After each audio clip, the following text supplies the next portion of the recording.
Hello students, और एक और वीडियो लेके आ गया हूं आप सब लोगों के लिए। चैप्टर 2 जिसमें हम बात करेंगे 5 year plans in India, goals and achievements की यहां पर हम बात करेंगे। So let's see like what are the things which are there in this chapter. So सबसे पहले स्टूडेंट्स, अगर हम इस चैप्टर की बात करते हैं, यहां पर ये चैप्टर नंबर 2 है। अभी जो यूनिट की अगर मैं बात कहूं तो unit number 6 Indian economic development का ये चैप्टर है, जिसको हमने अभी फ्रेशली स्टार्ट कर रहे हैं। यहां पर सबसे पहले अगर मैं बात करूं स्टूडेंट्स, तो if you talk about like after the independence the state of Indian economy was a dead like economy, like it's growth rate was very low, it was a backward economy. तो बहुत सारी चीजें हमारे favour में नहीं थी। More than 72% people were employed in agriculture, और बहुत ऐसी सारी चीजें थी जो हमें इंप्रूव करनी थी over a period of time. So because of that particular thing हमें एक प्लान की जरूरत थी जिसमें हमारे लिमिटेड रिसोर्सेज का यूज इस तरीके से और एफिशिएंट तरीके से किया जाए कि हम लोग कुछ अपने ऑब्जेक्टिव जो हैं वो अचीव कर पाएं। So that is why we required economic planning in India. तो let's talk about the related terms here. तो सबसे पहले अगर आप इस चैप्टर को पूरा करते हैं और जब एनसीईआरटी की बुक उठाते हैं और उसका जो सेक्शन उठाते हैं क्वेश्चन आंसर का, तो उसमें सबसे पहला क्वेश्चन आता है, what do you mean by plan? What is plan? Define plan। तो अगर हम प्लान को डिफाइन करें तो प्लान या प्लानिंग वैसे तो एक ही चीज होती है, बट बिकॉज आपके एनसीईआरटी में अलग से दिया हुआ है तो मैंने यहां पर लिया हुआ है कि what is plan. So it is a process under which given objectives of economic development are sought to be achieved in a given period of time. मतलब होता क्या है, इसके अंदर जो है हम हमारे कुछ गिवन ऑब्जेक्टिव्स रखते हैं ऑफ इकोनॉमिक डेवलपमेंट के, जिन्हें जो है हमें अचीव करना पड़ता है एक गिवन टाइम पीरियड में, गिवन पीरियड ऑफ टाइम में। So that is what we call plan. So what is plan? It is a process in which given objectives of plan economic development are sought to be achieved in a given period of time। तो यहां पर this is what we call plan. अगर हम बात करें economic planning की, तो students economic planning और इन प्लान में कोई ज्यादा फर्क नहीं है, बट ये जो डेफिनेशन दी हुई है हमें, ये प्लानिंग कमीशन ने दी थी। ये जो डेफिनेशन है ये हमें प्लानिंग कमीशन ने दी थी, यानी कि दाद इन प्लानिंग, अभी तो जो है दाद in planning commission and right now it is NITI Aayog. तो अभी जो है प्लानिंग कमीशन नहीं रहा है, 2015 के बाद जो है नीति आयोग जो है आ गया है डिसॉल्व करके प्लानिंग कमीशन को। तो यहां पर अगर हम बात करें इकोनॉमिक प्लानिंग की एज पर प्लानिंग कमीशन, तो it means utilization of country's resources, कि कंट्री के रिसोर्सेज का यूटिलाइजेशन करना into development activities in accordance with the national priorities, यानी कि नेशन की प्रायोरिटीज के अकॉर्डिंग अपने अवेलेबल रिसोर्सेज का यूज करना। इकोनॉमिक प्लानिंग बहुत आराम से आप समझ सकते हैं। इस साल आपका 12th का एग्जाम है, बोर्ड एग्जाम है, सिलेबस है, टाइम है, रिसोर्सेज, बुक्स वगैरह, गाइड्स वगैरह, यूट्यूब के वीडियोस वगैरह, ये रिसोर्सेज हैं। तो आप अपने टाइम का, रिसोर्सेज का यूज करके अपने जो डिजायर्ड ऑब्जेक्टिव को कैसे अचीव करें, that is what we call economic planning. तो आप इसे कंट्री के रेफरेंस में भी समझ सकते हैं इसी तरीके से, कि अपने कंट्री के रिसोर्सेज का इस तरीके से यूटिलाइजेशन करना डेवलपमेंटल एक्टिविटीज के लिए इन accordance with the national priorities, यानी कि आपके नेशन की क्या क्या प्रायोरिटीज हैं, आप किस चीज को, किस प्रॉब्लम को सबसे पहले टैकल करना चाहते हैं। मैं इकोनॉमिक प्रॉब्लम्स की यहां पर बात कर रहा हूं। यहां पर सबसे पहले जब आप ये चैप्टर पढ़ते हैं तो कुछ बेसिक नो हाउ आपको पता होना चाहिए इस चैप्टर के बारे में। तो यहां पर अगर मैं बात करूं तो हमारे पास क्वेश्चन है, why did India opt for planning? India ने प्लानिंग के लिए ऑप्ट क्यों किया? प्लानिंग करते हैं हम हमेशा हमारे रिसोर्सेज को जो है इसलिए प्लानिंग करते हैं कि उनका एफिशिएंट यूटिलाइजेशन हो पाए। तो यूटिलाइज रिसोर्सेज एफिशिएंटली, कि हमारे जो रिसोर्सेज हैं उनका एफिशिएंटली यूटिलाइज हो, प्लानिंग के अकॉर्डिंग यूटिलाइजेशन हो उनका, and to achieve the objective of growth and social justice, कि इन्हीं प्लान्स की हेल्प से जो है हम ग्रोथ और सोशल जस्टिस को भी अचीव कर पाए। So this was the like basically ये रीजन थे जिसकी वजह से इंडिया ने ऑप्ट किया प्लानिंग के लिए। The next question which emerges, ये आई डोंट नो आपके दिमाग में क्वेश्चन आते हैं या नहीं आते, लेकिन it's very important to know about the specific terms of a chapter. इससे पहले कि उस चैप्टर को हम स्टार्ट करें, कि why there was a need of planning in India, हमें प्लानिंग की जरूरत ही क्यों थी? यहां पर ऑप्ट क्यों किया, प्लानिंग की जरूरत क्यों थी? सो आफ्टर इंडिपेंडेंस अगर मैं बात करूं तो जैसे मैंने बताया भी आपको, इंडियन इकोनॉमी एक स्टैग्नेंट इकोनॉमी थी, वेरी बैकवर्ड इकोनॉमी थी, डेड लाइक इकोनॉमी थी, एकदम जैसे मरे हुए इंसान की हालत होती है, कुछ ऐसी इकोनॉमी थी। तो it required huge investment by the government, क्योंकि जो प्राइवेट एंटरप्रेन्योर्स थे वो इतना पैसा इन्वेस्ट इतनी बड़ी इकोनॉमी में नहीं कर सकते थे। We were having a lack of funds at that time. तो यहां क्या हुआ कि huge investment by the government required थी हमारी इकोनॉमी की डेवलपमेंट के लिए और ग्रोथ के लिए। यहां पर बेसिकली अगर मैं बात करूं तो इसके बाद जो है हमारे पास आता है कि हम किस तरीके की इकोनॉमी का पैटर्न हमने जो है सिलेक्ट किया। इकोनॉमी ये पता होना चाहिए आपको। स्टूडेंट्स यहां पर इसके बाद एक छोटी सी टर्म और आती है, दो टर्म्स हैं बेसिकली जो जरूरी हैं समझना। एक होता है डायरेक्टिव प्लानिंग, एक होता है कॉम्प्रहेंसिव प्लानिंग। सो अगर हम बात करें डायरेक्टिव प्लानिंग की, डायरेक्टिव प्लानिंग में बेसिकली होता क्या है कि यहां पर सिर्फ एक इकोनॉमी को, जैसे नाम से ही पता लगता है, आपको किसी भी इकोनॉमी को सिर्फ डायरेक्ट करने की जरूरत होती है। सिर्फ आपको बताना होता है कि आपको किस डायरेक्शन में जाना है। और उसमें क्या होता है कि बेसिकली यहां पर जो है आप किसी इकोनॉमी को डायरेक्ट करते हो, डिमांड एंड मार्केट फोर्सेस को डायरेक्ट करते हो और वो उसी के अकॉर्डिंग काम करते हैं। तो आपको सिर्फ एक डायरेक्शन देने की जरूरत होती है। All the things take place without the intervention of the government. तो गवर्नमेंट यहां पर इंटरवीन नहीं करती, गवर्नमेंट का कोई रोल नहीं होता है, डिमांड एंड मार्केट फोर्सेस पर सारी चीजें छोड़ दी जाती हैं। If you talk about comprehensive planning, तो कॉम्प्रहेंसिव प्लानिंग में जैसे कि ये सोशलिस्टिक इकोनॉमीज और मिक्स्ड इकोनॉमी में इस तरीके की प्लानिंग होती है, जिसमें गवर्नमेंट जो है प्राइवेट सेक्टर के साथ मिलकर प्लानिंग करती है, एक कॉम्प्रहेंसिव प्लानिंग करती है, बताती है कि किस तरीके से जो है रिसोर्सेज को यूज करना है। सो यहां पर जो है ग्रोथ और डेवलपमेंट में गवर्नमेंट का भी पार्टिसिपेशन होता है, जो कि डायरेक्टिव प्लानिंग में नहीं होता।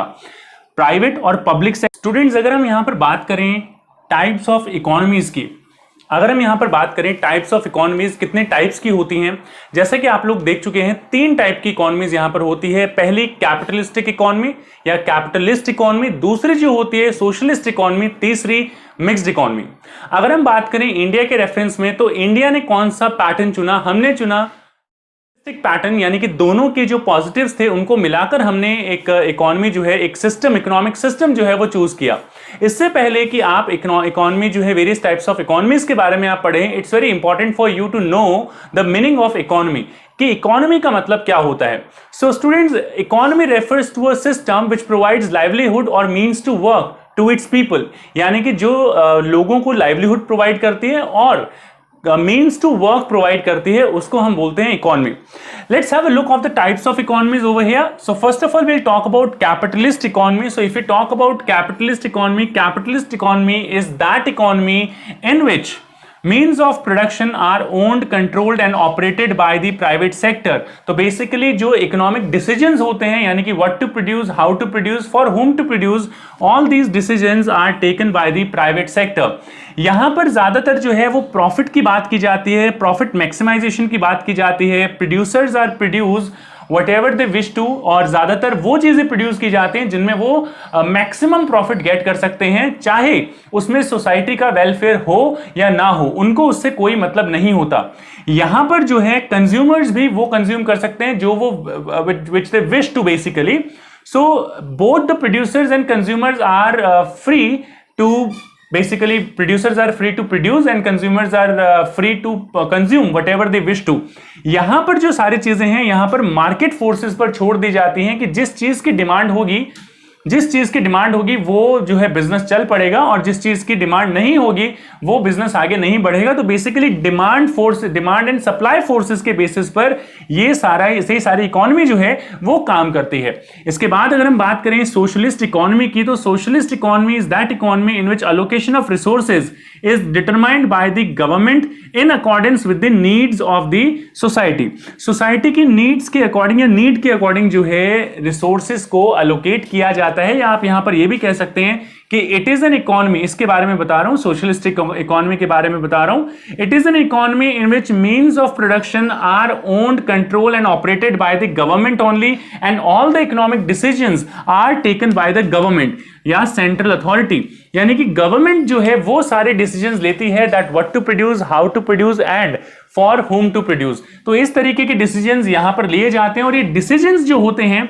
वो सोशल वेलफेयर के लिए लिए जाते हैं। मतलब आप जो है मैक्सिमम प्रॉफिट या सोशल प्रॉफिट, सेल्फ इंटरेस्ट जो है यहां पर आपका ऑब्जेक्टिव नहीं हो सकता।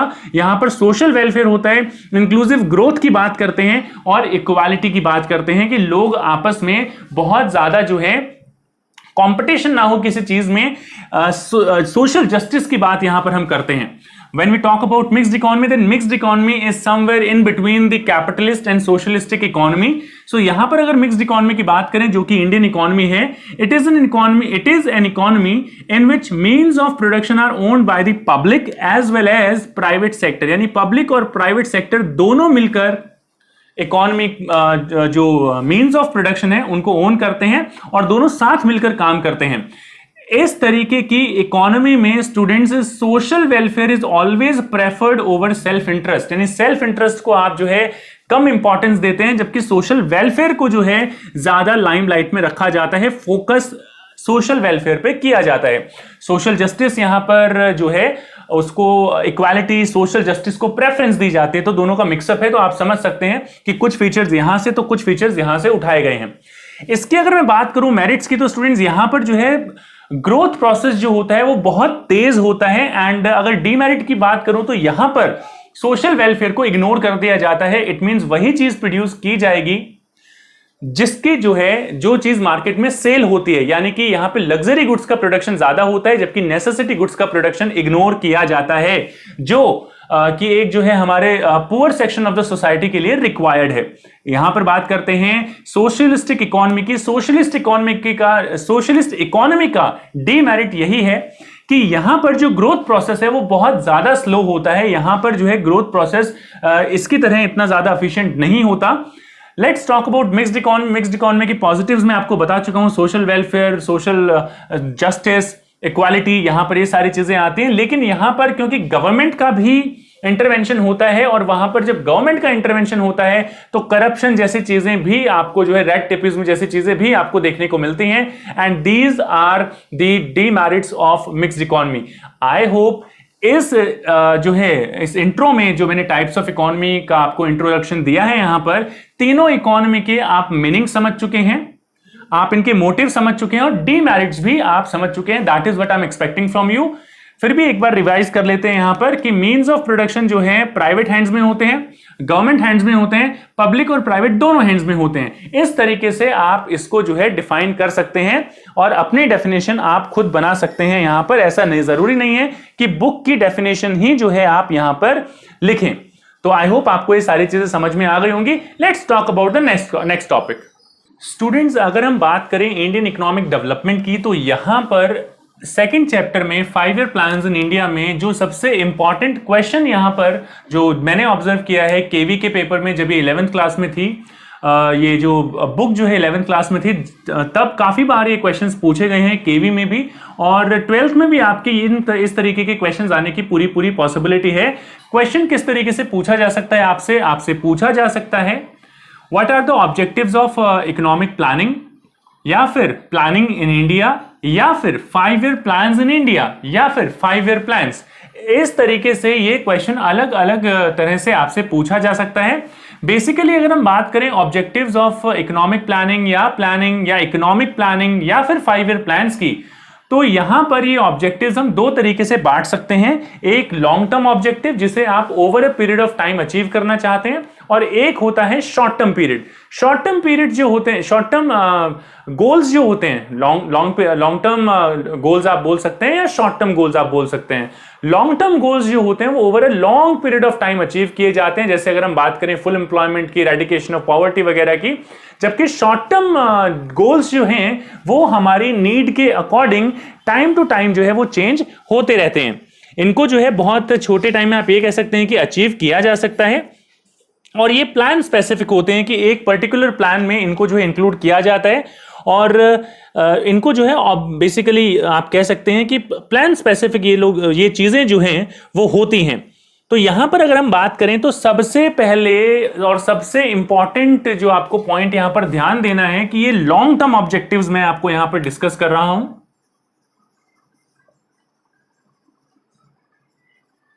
ये जो ऑब्जेक्टिव्स हैं ये लॉन्ग टर्म ऑब्जेक्टिव्स हैं स्टूडेंट, शॉर्ट टर्म ऑब्जेक्टिव्स की हम बात नहीं करते हैं ज्यादा, क्योंकि वो प्लान स्पेसिफिक होते हैं, जैसा कि मैं आपको बता चुका हूं। तो यहां पर सबसे पहला जो पॉइंट आता है, सबसे पहला जो ऑब्जेक्टिव आता है, दैट इज इकोनॉमिक ग्रोथ और जीडीपी ग्रोथ। सो स्टूडेंट्स, अगर हम बात करें जीडीपी ग्रोथ की, तो बेसिकली जीडीपी ग्रोथ का मतलब क्या होता है? सो जीडीपी ग्रोथ की अगर हम बात करें, इसका मतलब होता है increase in the per capita income of the people, increase in the flow of goods and services in the economy, या फिर increase in the volume of goods and services in an economy. Volume, flow, production, आप इससे जो है इसको basically denote कर सकते हैं। So whenever we talk about economic growth refers to the increase in the volume of goods and services over a long period of time. Increase होना चाहिए और कंसिस्टेंट इंक्रीज होना चाहिए। It means consistent rise in goods and services for a long period of time is known as economic growth, and economic growth is totally dependent on the production of goods and services. So more flow of goods and services in an economy means more economic growth of a country. अब ये चीज आपको ध्यान रखनी चाहिए कि जो rise in economic growth है और जो राइज इन पॉपुलेशन ग्रोथ है, वो पॉपुलेशन ग्रोथ जो है स्ट्राइक ऑफ ना कर दे, ऑफसेट ना कर दे इकोनॉमिक ग्रोथ को। तो economic growth should always be more than population growth of a country. अब इकोनॉमिक ग्रोथ को हम बात कर लेते हैं कि किस तरीके से बढ़ाया जा सकता है। So students, the economic growth can be increased by increasing the availability of resources, कि आप रिसोर्सेज को बढ़ा दीजिए, आपके रिसोर्सेज ज्यादा होंगे तो आप किसी भी कमोडिटी का प्रोडक्शन ज्यादा कर पाएंगे। On the contrary, you can keep on updating the or keep on making improvement in the technology को अगर आप अपडेट करते रहेंगे तो डेफिनेटली उससे भी आपका प्रोडक्शन जो है ज्यादा हो सकता है। तो इस तरीके से आप इकोनॉमिक ग्रोथ को बढ़ा सकते हैं। फर्स्ट पॉइंट, अवेलेबिलिटी बढ़ा दीजिए रिसोर्सेज की और टेक्नोलॉजी को अपग्रेड करते रहिए। So these are the 2 points on the basis of which you can increase the economic growth और GDP growth of an economy. Let's come to the next long term objective of 5 year plans और planning commission, that is modernisation. देखिए, अगर हम बात करें यहां पे modernisation का, तो मॉडर्नाइजेशन का मतलब यहां पर बिल्कुल भी ये नहीं है कि हम जो है बिल्कुल धोती कुर्ता से बिल्कुल जो है जीन्स वगैरह और टी शर्ट वगैरह पे आ जाए। We are not talking about that particular modernisation. We are talking about, when we talk about modernisation refers to adoption of new technology so that production of goods and services can be increased. So मतलब production, modernisation का मतलब है adoption of modern technology, कि modern technology का आप उसको adopt करें।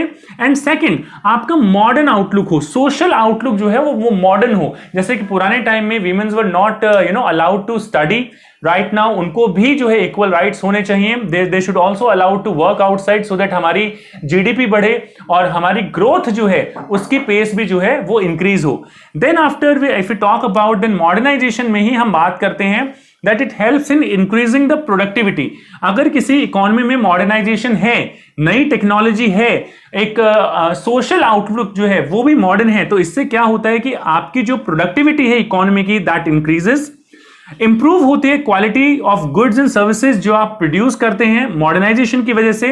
और मॉडर्नाइजेशन में अगर आप नई टेक्नोलॉजी यूज करते हैं, it saves your cost of production of the commodity as well. तो जो भी गुड्स आप प्रोड्यूस करते हैं उनका basically saving the cost of production by efficient utilisation of resources. तो एफिशिएंट यूटिलाइजेशन ऑफ रिसोर्सेज जब होता है तो ऑब्वियसली आपकी ग्रोथ होती है, आपके रिसोर्सेज प्रॉपर तरीके से यूज किए जाते हैं। और सिर्फ ये सारी चीजें तो basically economic point of view से हो गई हैं। From the social point of view you can understand that there should be gender equality. तो जेंडर इक्वालिटी की जब हम बात करते हैं तो that man and women should give equal opportunities. And you can understand, अगर आप बेसिकली देखें तो अमेरिका में ग्रोथ रेट इतनी ज्यादा होने का मतलब यही है कि क्योंकि वहां की जो मैन पावर है, जो मैन फोर्स है, वो ज्यादा है as compare to India. India में वीमेन इतना ज्यादा काम नहीं करती, स्पेशली अर्बन एरिया। जी हाँ, अर्बन एरिया, मैंने अर्बन एरिया बोला है। रूरल एरिया में बहुत ज्यादा काम करती हैं, वो अलग बात है कि क्या सिचुएशंस होती हैं, उनको हम डिस्कस करेंगे when we'll be starting the poverty और employment basically, तो उसमें हम इसको डिस्कस करेंगे। तो जेंडर इक्वालिटी आनी चाहिए so that men and women will get equal opportunities, employment opportunities, and they can increase the growth process, they can contribute in the growth process of an economy। तीसरे point की बात करें students, self sufficiency. अब ये self sufficiency का मतलब क्या होता है? सो if you talk about self sufficiency, आसान शब्दों में आप कुछ ऐसा समझ सकते हैं कि rather than depending on outside sources, आप बाहर से कोई चीज ना मंगवाकर जब घर में ही खा लें, घर में ही बना लें, तो उसको सेल्फ सफिशिएंसी बोलते हैं। आप जाते हैं बाहर 400 रुपए खर्च करके आते हैं, पिज्जा खाते हैं, तो इससे बढ़िया है कि आप घर में बनाएं, आपका जो है क्वालिटी इंप्रूव होगी, आपकी जो है सेविंग होगी और बहुत सारी चीजें। तो बेसिकली आप डिपेंडेंट नहीं है बाहर। तो इसको जो है आप थोड़े ब्रॉड टर्म में इस तरीके से समझ सकते हैं कि self sufficiency means reducing the dependence on foreign countries. किस किस चीजों के लिए? बेसिकली जब आप गुड्स इंपोर्ट करते हैं तो गुड्स जो इंपोर्ट करते हैं तो बाहर से गुड्स इंपोर्ट ना किए जाएं, खुद बनाए जाएं। टेक्नोलॉजी जो है वो अपनी खुद की इंप्रूव की जाए, बाहर से टेक्नोलॉजी ना मंगाई जाए। और फॉरेन कैपिटल यानी कि पैसा जो आजकल ग्लोबलाइजेशन में बहुत ज्यादा बढ़ गया है, इसके लिए भी आपको जो है दूसरी कंट्रीज पे डिपेंडेंट नहीं रहना चाहिए। इवन ग्लोबलाइजेशन इसका कॉन्ट्राडिक्शन है, ग्लोबलाइजेशन जो है इसको कॉन्ट्राडिक्ट करता है, बट एक्चुअल कंडीशन यही है, क्योंकि जितना ज्यादा ग्लोबलाइजेशन बढ़ रहा है हमारी डिपेंडेंसी भी उतनी ज्यादा ही इंक्रीज होती जा रही है। That should not happen. तो हम एक कंट्री स्पेसिफिक जो है प्रोडक्शन करने लगते हैं, वो चीज नहीं होनी चाहिए उस केस में। So when we talk about self sufficiency, it means कि a particular country should be in a position that it can fulfill its all the needs regarding the goods, regarding the technology, regarding the foreign capital, कि आपको बाहर से इसकी जरूरत ना पड़े। Because if you are looking for the help of foreign countries, then basically they can fulfill their own objectives with the help of doing such kind of favor in your country, for your country basically। आपके लिए अगर वो इस तरीके से चीजें कोई करते हैं तो वो अपने एजेंडाज जो हैं वो फुलफिल करवा सकते हैं। तो foreign countries might use it to fulfil their own agenda, अपना खुद का एजेंडा जो है फुलफिल करने के लिए जो है वो आपको फोर्स कर सकते हैं, आपको प्रेशराइज कर सकते हैं। एग्जांपल मैं देना चाहूंगा, जब इंडो पाक वार हुआ यानी कि इंडिया पाकिस्तान वॉर 1995 में जब हुआ, तो उस टाइम पे सेल्फ रिलायंट नहीं थे, सेल्फ सफिशिएंसी नहीं थी। So we used to import wheat from America at a concessional rate under PL 480 कोई टर्म थी उनकी।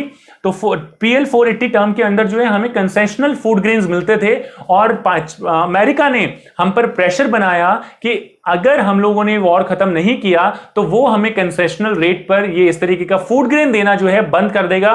तो इस तरीके की डिपेंडेंसी जो है कभी भी अच्छी नहीं रहती है स्टूडेंट्स। इस तरीके से कोई भी आपके ऊपर इकोनॉमिक प्रेशर, कोई भी एक तरीके का प्रेशर बनाया जा सकता है। So to stay away from such kind of things you need to be self reliant all the times. Next point is there then equity.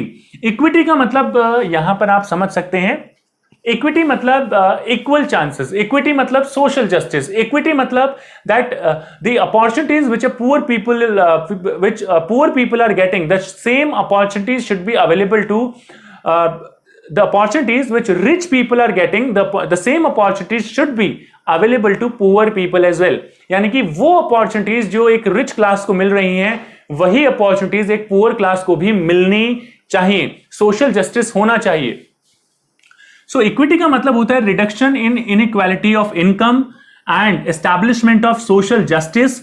इसमें क्या होता है, बेसिकली हम जो है गैप रिड्यूस करते हैं रिच और पुअर के बीच में, कि इतना ज्यादा गैप ना हो कि एक सोशल अनरेस्ट जो है इकोनॉमी में हो जाए।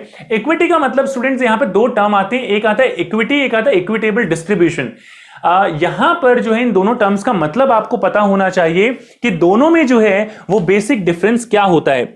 सो स्टूडेंट्स अगर यहां पर हम बात करते हैं, जब फर्स्ट ऑफ ऑल हम बात करें इक्वल डिस्ट्रीब्यूशन की, तो यहां पर इक्वल डिस्ट्रीब्यूशन का मतलब होता है कि इकोनॉमी में हर एक पर्सन को जो है सेम लेवल ऑफ इनकम मिलनी चाहिए, चाहे वो एक एक कैजुअल लेबर है या लेबर क्लास है या एक डॉक्टर है या एक टीचर है, इन सबको इक्वल जो है वेजेस मिलने चाहिए, सैलरी मिलनी चाहिए। बट इसका मतलब ये बिल्कुल भी नहीं होता।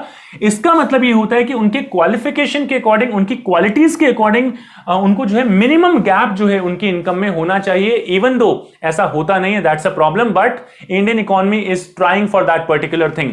सोशल सेल्फ सफिशिएंसी के लिए हम 7th 5 ईयर प्लान तक हमने जो है ये कोशिश की, हर बार प्रोविजन बनाया हमने। सो ये छोटा सा पॉइंट था जो रह गया था, मैंने ऐड किया है। 7th 5 ईयर प्लान तक हमारा सेल्फ सफिशिएंसी ऑब्जेक्टिव था। इक्विटी मैंने आपको समझा दिया है, to it means equal opportunity should be available to all the people irrespective of their social standard like rich and poor. The very last point, the very last objective of 5-year plans in India or long-term objectives of 5-year plans is full employment. So before I discuss full employment, इसके जो motive मैं आपको बताऊं इससे पहले it becomes very important to tell you the meaning of full employment. So students, full employment refers to a situation in which all the people, those who are willing and able to work, should get work without any kind of difficulty. Fine, at prevail market wage rate basically. तो जो लोग काम करना चाहते हैं, काम करने लायक हैं, उनको काम मिल रहा है, मिलता है बिना किसी डिफिकल्टी के, that is what we call full employment. इसको फुल एम्प्लॉयमेंट कहते हैं। एक चीज ध्यान से सुनिए, फुल एम्प्लॉयमेंट का मतलब कभी भी ये नहीं होता है कि यहां पर जीरो अनएम्प्लॉयमेंट है। स्ट्रक्चरल अनएम्प्लॉयमेंट, फ्रिक्शनल अनएम्प्लॉयमेंट, जिसको हम नेचुरल रेट ऑफ अनएम्प्लॉयमेंट कहते हैं, वो हमेशा एग्जिस्ट करती है, तो हम उसको कंसिडर यहां पर नहीं कर रहे हैं। तो फुल एम्प्लॉयमेंट क्यों होनी चाहिए students? So unemployment leads to waste of resources, man power, man force जो है हमारी वर्क फोर्स है, उसका जो है वेस्ट जो है यूज नहीं हो पाता, तो वेस्ट चला जाता है, एंड सोशल अनरेस्ट को भी लीड करता है। अगर लोगों के पास एम्प्लॉयमेंट अपॉर्चुनिटीज नहीं होंगी, क्या होगा? एम्प्लॉयमेंट अपॉर्चुनिटीज नहीं होंगी तो लोग चोरियां वगैरह करेंगे, इस तरीके के सोशल अनरेस्ट जो है इकोनॉमी में आएगा। सो वो ना आए, इसके लिए what government should ensure one particular thing, that employment opportunities should be available, employment opportunities should be expanded. क्यों expand करने चाहिए? To make the better use of available manpower, available resources जो हैं उनका better utilization हो सके, efficient utilization हो सके, and to provide means of livelihood to the growing population को अपनी नीड्स को पूरा करने के लिए जो है लाइवलीहुड मिले, पैसा मिले, सो दैट अपनी नीड्स को पूरा कर पाए, गवर्नमेंट पे प्रेशर जो है ज्यादा ना बने। आई होप स्टूडेंट्स ये सारी चीजें आपको समझ में आई होंगी। अगर यहां पर किसी भी टॉपिक में, किसी भी पॉइंट में आपको कोई प्रॉब्लम है, कमेंट बॉक्स खुला है आपके लिए, आप मुझे जब भी कमेंट करके पूछेंगे, डेफिनेटली मैं उसका रिप्लाई जरूर करूंगा। आप हमें चाहें तो आप हमें सोशल हैंडल्स पर भी फॉलो कर सकते हैं, इंस्टाग्राम, फेसबुक पर भी आप हमें फॉलो कर सकते हैं। मनोज जांगिया क्लासेस के नाम से ही पेज है। फर्स्ट चैप्टर की वीडियोस ऑलरेडी अवेलेबल हैं, आप जाइए प्लेलिस्ट में चेक कीजिए। मैक्रो इकोनॉमिक्स के पूरे वीडियोस हैं। मोस्ट इंपॉर्टेंट क्वेश्चंस की जो है वो हमने सीरीज बनाई हुई है, इंडियन इकोनॉमिक डेवलपमेंट और मैक्रो इकोनॉमिक्स पे, और वही क्वेश्चंस आते हैं पेपर में। तो अगर आप देखना चाहते हैं, जाइए प्लेलिस्ट में चेक कीजिए, और मैं हो सका तो डिस्क्रिप्शन में भी आपको जो है इनका लिंक प्रोवाइड कर दूंगा, सो दैट आपको ज्यादा ढूंढने की जरूरत ना पड़े। स्टूडेंट्स देखते रहिए, मिलते हैं किसी और क्लास में, किसी नेक्स्ट क्लास में। Till then take care, good bye.